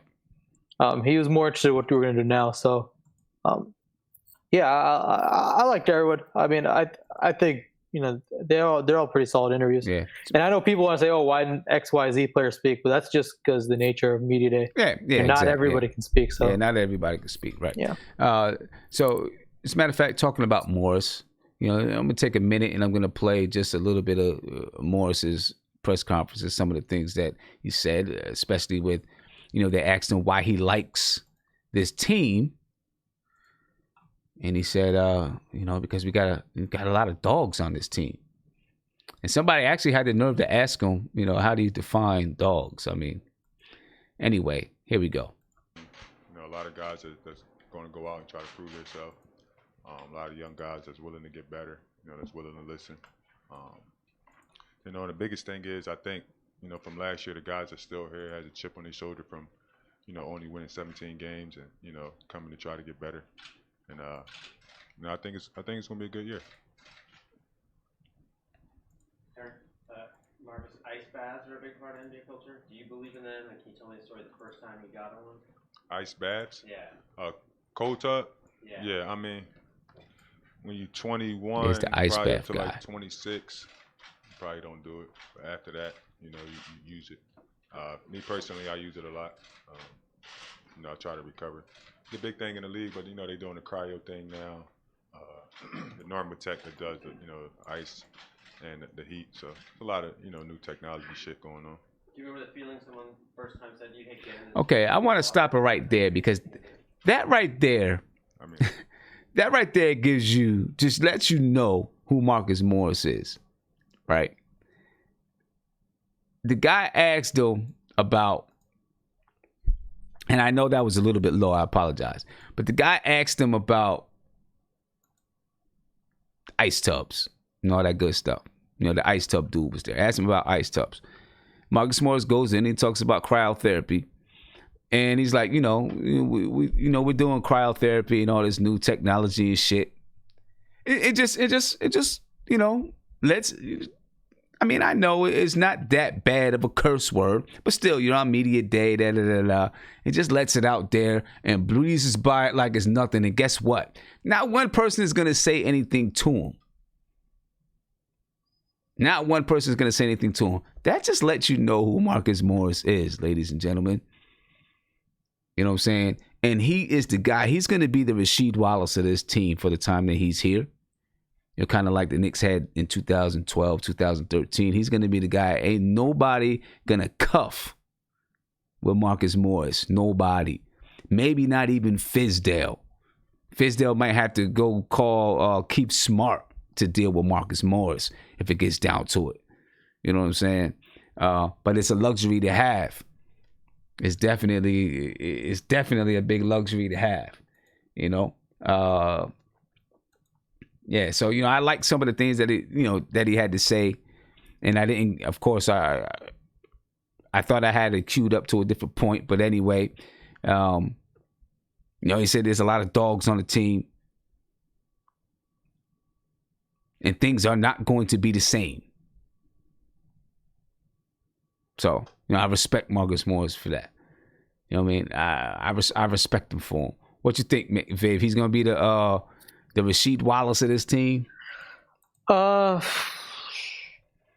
although not like the stage version of not the 38-year-old Rasheed Wallace though. So I want to be careful, right? If we get 30-year-old Rasheed Wallace, that was actually a beast. But we just want to be careful, right? Because we don't want it to be like the Phoenix Suns version of himself, right? Where he was very volatile. I don't think it'll happen though. I think he'll be a stabilizing force. I think, and I think he'll help the team. He'll help the team from a performance standpoint. So, yeah. I don't know if Rasheed Wallace is the right one. I know, but I just can't think of another person. But I can live with that for now. Yeah. Comparison wise, yeah. All right. Let me get to a phone call. This will be, the first phone call I've been able to answer all night. And then I want to get to Guillermo because I think Guillermo was mad at me for calling him out about Kobe. You know what I mean? So I'm gonna get to Guillermo. Look, he throw his hands in the air and everything. Caller, you're on live with Nothing But Knicks. What's popping? Hey, yo. Hello. Hello. Hey, what's going on with you, brother? How you feeling? How you doing? How you doing? This is Savvy, man. How you been? Oh, Savvy, what's good with you, homeboy? How you feeling, man? I'm chilling, man. I'm chilling. You know, same old. Just all right. Thought I'd call in real quick. You know. Yeah. So, did you get a chance? Did you get a chance to watch Media Day today? And what's your take, man? Anything that anybody said that stands out to you? Absolutely, man. I just want to say I completely agree with what you said about Marcus Morris. I love what he said today. I love his attitude. I want that attitude to permeate the team. Mm-hmm. And I hope that in the year that he's with us, you know, tentatively, that his influence really rubs off, you know. There was one thing in particular, actually. There was a question somebody asked. Right after that question, he said, do you have to be born a dog or can you become one? And first he said you have to be born one. But then he thought about it and he said, no, wait, you know what? I take that back. You could become one if you hang around dogs. It can rub off. Yes. And when he said that, I'm like, that's Frank right there. Like I'm looking for that to be Frank right there. Like guys like that who need their aggression to be amped up. You know what I mean? I'm looking for that influence to play its role going forward. Yeah. And yeah, man, that's the type of thing that you need. You know what I'm saying? If these guys can start to model themselves after someone like Marcus Morris, you know what I mean? Hopefully Julius Randle brings that same type of thing. And you notice Julius Randle, when he sat down, he was like, me and this guy right here, you know what I'm saying? We're going to lead this team. We're not going to let da-da-da-da-da-da-da. You know what I'm saying? Exactly. Look, those two. They're not going to punk nobody on the team at all. You know? Yeah. All that stuff is out. And you see Kevin went and got bigger in the gym. You know, he said the thing about the 3 pounds. I don't know if that was, you know, he's probably just trying to make it seem like he's not getting fat. You know, he's probably worried about that perception. But, you know, it looked like he put on some muscle. He still looks lean, you know. So I'm like, I'm ready to see this defensive onslaught, this aggressive pace and demeanor. And I want that identity to really take hold. And I just enjoyed everything that was said. Julius Randle sounds like he's just ready to play. Yeah. I can't wait to see him. Bobby Portis, same thing. Bobby just seems like he's good to go. He mentioned he wants to play at the 5. So I'm like, listen, man, let's see it. And I want to play that clip. I want to play that clip. You're probably not gonna be able to hear it, but I just want to play the clip to everybody with Marcus Morris talking about, you know, being a dog, and with the reporter asking him about being a dog. Here we go, ladies and gentlemen. And I know it's kind of low. All right, I know it's kind of low, but here you go. Just want to make sure. You said there's a lot of dogs on this team. Is that what you said? Dogs.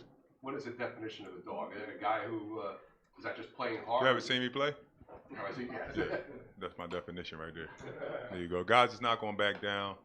You know, guys is going to go out there and compete every night.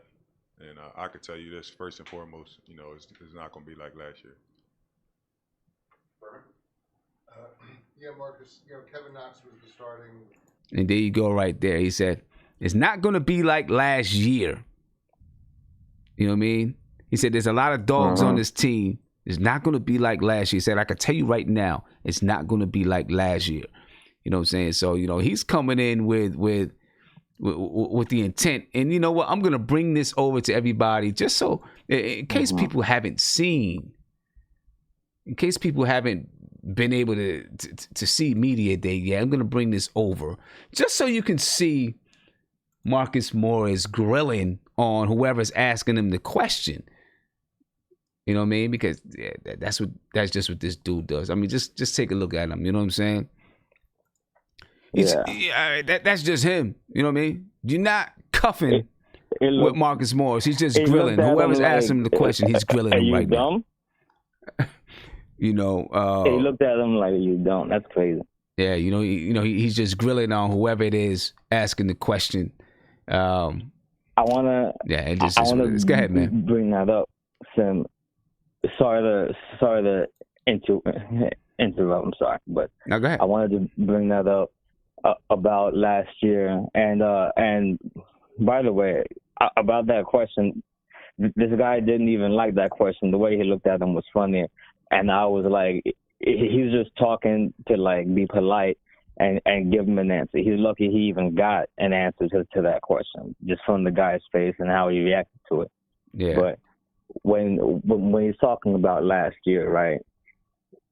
Last year, we were doing the tank job. Can you think about how many games we lost that were close games that could easily have been won if not for like 3 to 6 points? You know, like I feel like we lost quite a few of those where it was like, man, things were going fine until this happened, until something else happened, and everything just fell apart.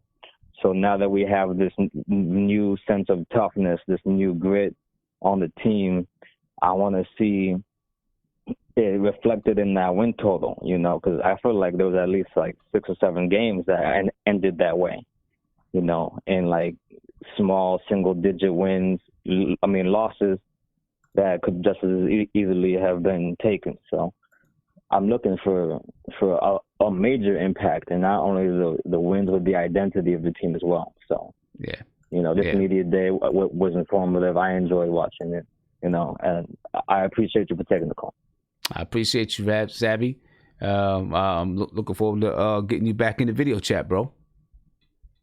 For sure. You know what I mean? I'll be up certain nights, and here and there, you know, I'm working in things at different times now, but I'll be in touch always watching, All right. you know? All right, no doubt. All right. Peace. Take it easy. And, you know, just one last thing from Marcus Morris, ladies and gentlemen. You know, when he was asked, you know, I'm pretty sure you guys will enjoy, you know, some of this here. When he was asked, you know, is being a dog just in you, or can you develop a dog? Marcus Morris. Are dogs born, or can they be raised from puppies? Born a dog. Born. So even though Gotta be in you. Gotta be in you. So would you feel that the guys, even though they won 17 games and have had difficulty, feel that these guys have that mentality in them? Definitely, most definitely. I mean, I take that back. If you be around a bunch of dogs, it'll rub off on you. Yeah, I can see that. And that's exactly what we want, folks. We want it to rub off on these kids, and then them to take it and internalize it, and you know, and there we go. So I'm gonna get to Guillermo. Right? Guillermo, I'm coming to you. Look, now he's begging and pleading that I take it easy on him. You see him? Guillermo, what's up, man? Yo, oh wait, hold on, Ross. Oh, hey, what's up, Sim? Sorry about that. Yeah. I have no idea what happened to my internet. I don't know. So you were talking, I seen you shaking your head and all this stuff about Kobe. Oh my Lord! Now the Kobe fans. First of all, it was all in jest. It was all in jest. But can I finish what I was gonna say on Randall before my stupid internet cut go off? ahead. Yeah, go ahead. Yeah, I was just gonna say, and I'll get to the Kobe things. I know people are gonna kill me. So with Julius Randle, I'll say this right. And you saw a lot of games with the Lakers that last year. You saw the team galvanize around him. It just sucks that D'Angelo Russell was an idiot and kind of ruined the progress that team could have had. Because I feel like the Randle that we saw, the Russell that we saw with the Nets could have been what we could have saw with the Lakers. But Julius Randle got guys to play around him, got guys to have fun around, and they got 37 wins, I think, 37, 38 wins in the West. So Julius Randle thing to me, and last year, I think when things kind of fell apart, AD getting hurt, and then Drew Holiday being hurt here and there, there's no strong continuity with the lineups, and it was just a lot of things going on. It kind of hurt him to have that stability. So I do say Julius Randle does have leadership chops. I think one thing that allows him to have that is that a big man who passes and has a perspective to get the ball to the open guy is like, it's rare. You know, as we have Kawhi Leonard, but it's very rare. A lot of big guys, especially who play his old school type of game, they look to score, and like that's all they know. Like when we had Vonleh last year, you could never tell Vonleh to have that type of facilitating game that Randall had, where you're making the hockey assists. You know, you're looking for the open man, you're pushing the ball, you're being selfless. Like I saw times when he was hot and he would literally give it to AD, who's in the post, because AD was having a little streak, things like that. The only thing I would say with Julius Randle is that, and correct me if I'm wrong, I don't know. I'm not saying this as a definite statement, you know, but when was the last time you saw a top leader in the NBA that didn't have defensive chops? And I'm asking. I'm not saying that it doesn't exist. I was trying to think of it really quickly now, and I can't really think of a true bona fide top leader in the NBA. We could say, oh yeah, he doesn't have defensive chops. Like people say LeBron James. I'm not really on the LeBron James train like that. But even when LeBron James was up there with defense, you know, Dwayne Wade was seen as the leader of the team. So to me, Julius Randle has to also sell out on defense. And if Fizdale's trying to lead this team off of defense and have that as an identity, Julius Randle has to take the mantle. If he's taking the mantle, he's diving for balls. If he's playing all-out defense, hey, one night he scores maybe 15 points because he's not really trying to look to score, but he's trying to set the tempo in defense, get the ball to guys in transitions once they get the steals, when they get the blocks, you know, things of that nature. Then yes, I would say he's a bona fide leader, but he has to be better on defense. Like either that has to come. So on the Kobe Bryant thing, I'm not trying to kill Kobe. Look, Kobe Bryant to me is one of the best NBA talents.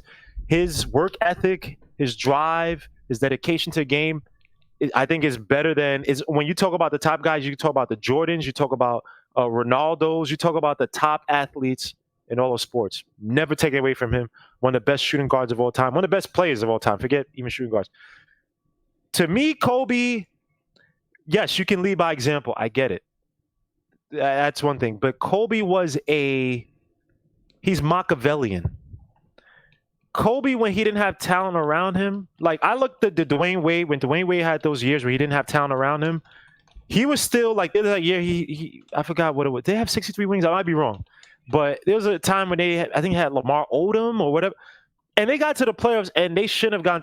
But Dwayne Wade carried that team on his back.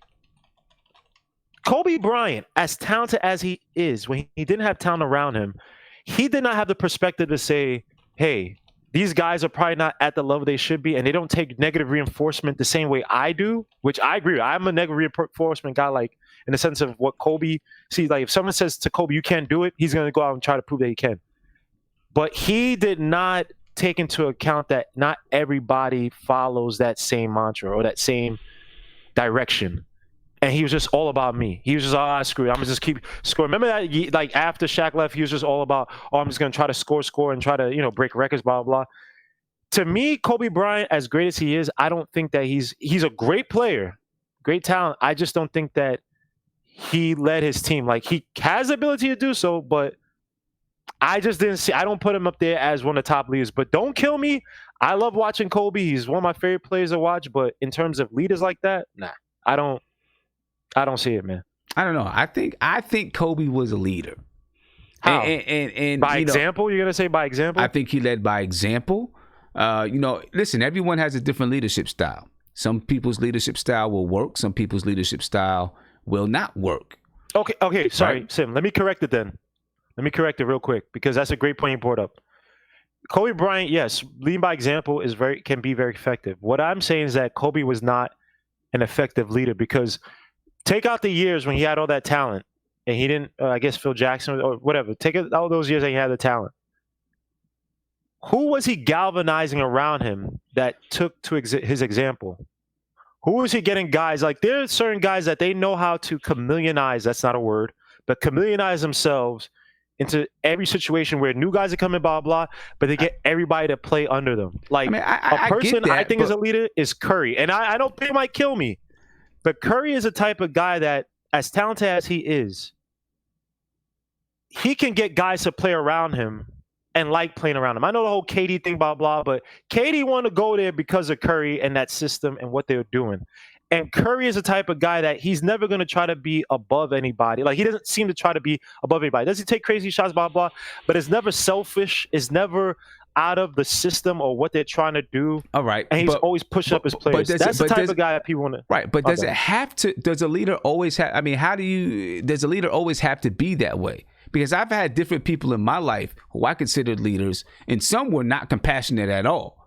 Some were just the kind of person that I feared them. You know what I'm saying? So I was going to do, and I was going to be on my P's and Q's and on point because I feared that person. Then there were other people who could relate to the more compassionate. I related to the more compassionate side of them, and they were a leader because I could sit and talk with that person. We could have conversations together. Do different things that way. I think there are different types of leaders. I don't think the Lakers win championships with Kobe without him being a leader. No, but that's what I just said. You can be a leader, or you can claim to be a leader. I said be an effective leader. Yes, if you use negative reinforcement with people who respond well to negative reinforcement, you're an effective leader. Well, now if you use negative reinforcement with people who don't respond well to negative reinforcement, and you can't lead them to whatever battles or to win a war, then you're not an effective leader. Right. You can have all the leadership skills, but I it doesn't mean you're a good leader. I agree. That's true. But I think, then obviously his teams must have been, not all of them, but maybe he just didn't have the talent either. I don't know. I think that Kobe was was a leader, and I think that Julius Randle, without a doubt, I believe that Julius Randle learned some things from Kobe. I'm pretty sure he learned some things that he can do, and learned some things that he probably shouldn't do. I don't refute that. I remember that year that he lost all that weight. Mm-hmm. I think that he took that from, and I would say today, I saw him today, and we spoke about this on another stream, and he looked thinner, which I think is going to be very important because thinner, strong, cut. Yeah, I liked it, man. But he has to keep the weight down because he plays better. Like when y'all see Julius Randle, look at the clips last year with the Pelicans. I think he was heavier. I think Isaiah, somebody said that he played the same weight that last year with the Lakers. It didn't look like that, and he was huffing and puffing at times. I think that if he goes back to, if he stays thinner and loses that weight, he could be dangerous, man. That boy, I don't know. Let me not hype him up because I hype him up, and if I criticize him, then I'm a Julius Randle hater, just like Frank Ntilikina. So, God bless Julius Randle. He's Jesus Christ. So, I ain't take everything so personal, man. Nah, man. I'm just saying, man. You can't be Knicks fans. You can't be objective. Like I take it personal, but you do know that the more you get, the more you throw little shots and stuff like that at the chat people and stuff like that, the more they're gonna come at you. Because it's entertainment. Now I'm all for the smoke. I'm all for the smoke, man. Like I love talking ish with these guys, man. It's all for the smoke. You see, King and G's killing me right now talking about all these Kobe people. But again, for the chat, remember, King Ant G cannot talk for a few months after saying that KD and Kyrie were going to the Knicks 100%. He has no credibility. Hey, that is the Please, truth. guys in the chat, remind King and G he got that whole. That is the truth. That whole thing wrong. So please kill him. Thank you. God bless. The truth. That is the truth.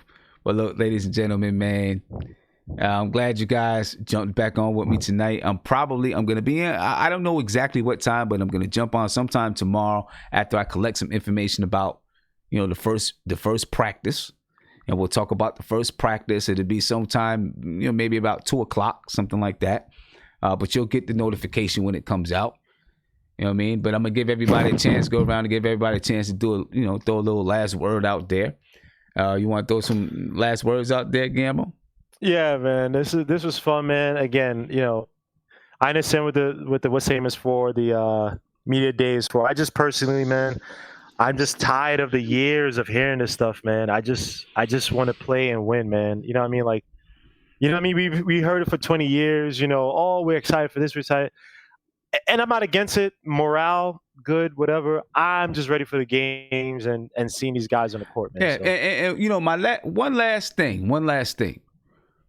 What was up with the corny backdrop and just chairs for media day? Like, you tell me, Sim. What's up? I thought the Knicks were the most valuable franchise in the NBA at $5 million, right? Or $5 billion, excuse me. Yeah. So you know what they say, right? Rich people save their money. Rich people shop at the thrift store. You know what I'm saying? Rich people wear all the shoes with the holes in them and jeans with all cut up, and they wear all old stuff. They don't buy anything new. I guess that's what the Knicks is doing. I mean, hey, Dude. Sim. Hey, put like this. Dolan has done that in the past, and we made some terrible decisions in free agency and whatnot, right? If he's truly changing up, if it's the flip side where he's cheap on media day, but the Knicks start winning, hey, I'll take it. cheap chairs. Okay. I don't care if these dudes sit on cinder blocks. Okay. If we win, I don't care what we spend on media day, man. So I'm hoping this is a change by the gods. Please, man. And you know, maybe, you know, Mark said, you know, earlier today, he was like, the Knicks don't, you know, look what they did last year. They don't deserve to have any big podium and this and that. But they could have did better than just a backdrop and a couple of chairs. They didn't have a desk in front of them.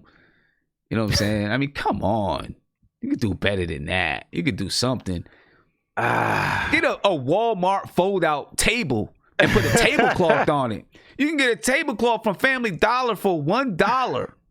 They could have got an orange tablecloth with a $35 fold-out table. You know what I'm saying? I mean, something. Come on. And they had to hold the mic too, man. That was just like, That's what I'm saying. Right. That's what I'm saying. saying. Dudes trying to sit and just kind of like put this like, oh yeah, all right, yeah, like. No wonder like why. Some stand-up comedians. Yeah, no wonder crap, why man. Damian Dotson, Frank Ntilikina, Alonzo Trier, Mitchell Robinson. No wonder why they didn't come out and talk. I was like, freak that, man. Frank was like, look, I was out in FIBA and they treated me better than this. I was over in France and they treated me better than this. Oh, Lord. Trier was like, please I don't. was on the Summer League squad and they treated me better than this. Oh, chill, man. Why, yo? Come on, You know what I'm man. saying? We don't need Frank on, man. talking about France. Oh, my Lord, Jesus Christ. They could have did a little bit better than that. That's true. I do agree. So, They could I mean, have done better. I give you that. It's not like they don't. I mean, they got a whole Madison Square Garden. I know they were up at the Westchester facility, but I mean, come on. They got something. Raj just said that the Lakers did. I gotta watch the Lakers. Because Raj said that they went all out for the Lakers, but well, of course they did. You know, obviously they did that. You know, you got. Yeah, they went all out for the Lakers. Do you think Dolan did that because he's mad that like his front office convinced him not to go after KD and Kyrie? I don't know, man. I don't know, but they could have did better than that. Something. They could. I don't disagree, man. They could have did better than that. But all right, man. I'm gonna get up out of here. See you, bro. All right, peace. I'm gonna let Roz. I'm gonna let you go ahead, man. Get your last words in. Oh, now last words. I just wanted to go back to that question that you mentioned about what something that a player said. I want to piggyback on what City and you was talking about. Morris was very outspoken about Mitchell Robinson, and I like the fact that he did that. Like he was talking about last year. He saw how much of a dog he was, how much he would be in every play. I also remember that I don't know if it was Morris or his brother. He also had an altercation in one game with Mitchell. Yes, Markeith. Yeah, Markeith, right? Markeith. Yeah. So that brings me back, and I'm feeling like he has an agenda of looking at the team, and I love that about Morris. I know we're looking at Randall as the leadership, but also Morris, that him seeing us and then deciding to go from the Spurs to us has a lot of value that people have not been talking about it because it's not popular to talk about the Knicks. But overall, media day was good either way. You know, I didn't like that we didn't have the last three players, like I said earlier. But like you said, you know, like Mark said, we don't need a podium right now. You understand? Tell you the truth. Like I wanted the whole show, but it was mostly for everybody else. Our team is looking good, and I'm very confident about it. That's all I have to say. Okay. All right. I appreciate you, man. And look, you might be true, man. Maybe they don't deserve to have. Maybe they didn't deserve to have, a whole big, get up or whatnot. Who knows? Or they just did it wherever they could do it. I don't know. Viv, you want to take us out of it? Oh, no, I got Isaiah afterwards, who comes in late, of course. But yeah. So about the digs, like why was it so crummy? From what I heard is I was scooping around. They're doing renovations to the training facility, and for some strange reason, they didn't finish everything this week or by by today, so they had to like have this crummy setup, I guess. But that's all I found. I didn't know. I don't know how big this project is. There's nothing's really been mentioned, but you know, if I was to probably search somewhere, I'd probably find it. But yeah, that's what happened. They're doing a renovation to it. I know. I mean, I get that. Listen, you already have a backdrop. All that needed was a nice table. And you can get a microphone stand for $20, 2 microphone stands for $20, and a table for 35 bucks. You know what I'm saying? And a tablecloth. I mean, I know they can splurge for $100. They can. Listen, I've been in so many corporate things. I ask myself sometimes, man, you make a ton of money. Why are you in this type of office space, or why do you have this sort of crummy like little thing where it's like, you know, come on, like this costs you $10. I don't get it. It makes absolutely no sense, and I completely agree with you. But that's all I know is that they're doing renovations there. Yeah, it doesn't explain, doesn't excuse them for anything, but yeah, that's what it is. All right. Well, you know what? If it's gonna make them, if it makes them earn it, it is what it is. Yeah, it is what it is. Whatever. I mean, people forget about it in like 3 days or 4 days. Man. All right, Viv. Right? Yeah. Well, last thing is that I hope people just don't overreact to the next 2 or 3 weeks. Because it's only training camp, preseason, you know. Right. So I hope the reactions are not like too crazy. I mean, I expect they will be, but I'm just saying, you know. Yeah. We're only in preseason. We haven't even stepped foot in training camp just yet. So. Right. Well, tomorrow we step foot in it tomorrow. Practice tomorrow and ready to go, man. All right, Viv. All right, take care, man. Have a good evening, man. Yep. And Isaiah, are you there? No, you see that? See this guy? This guy comes in and then he runs away. Anyway, ladies and gentlemen, I'm out, man. And look for a notification tomorrow as I collect information about, the first basketball practice, the first Knicks practice. And I'll jump on live tomorrow for maybe a half an hour and just kind of go over, whatever's been going on throughout the day. All right, so look forward to that. I think I have some more reaction videos based on Media Day coming out. So I'll, probably upload a few of those. But I'm going to keep you on point throughout training camp. I'm going to keep you on point. So make sure you subscribe to the channel. Ring that notification bell, ladies and gentlemen, so you'll be notified anytime something comes out because you want to stay updated. All right. Ladies and gentlemen, I'm out of here. I will see you tomorrow sometime during the day, maybe about 2 o'clock. That's what I'm thinking. I'll see you tomorrow. And have yourself a good night, man. Peace.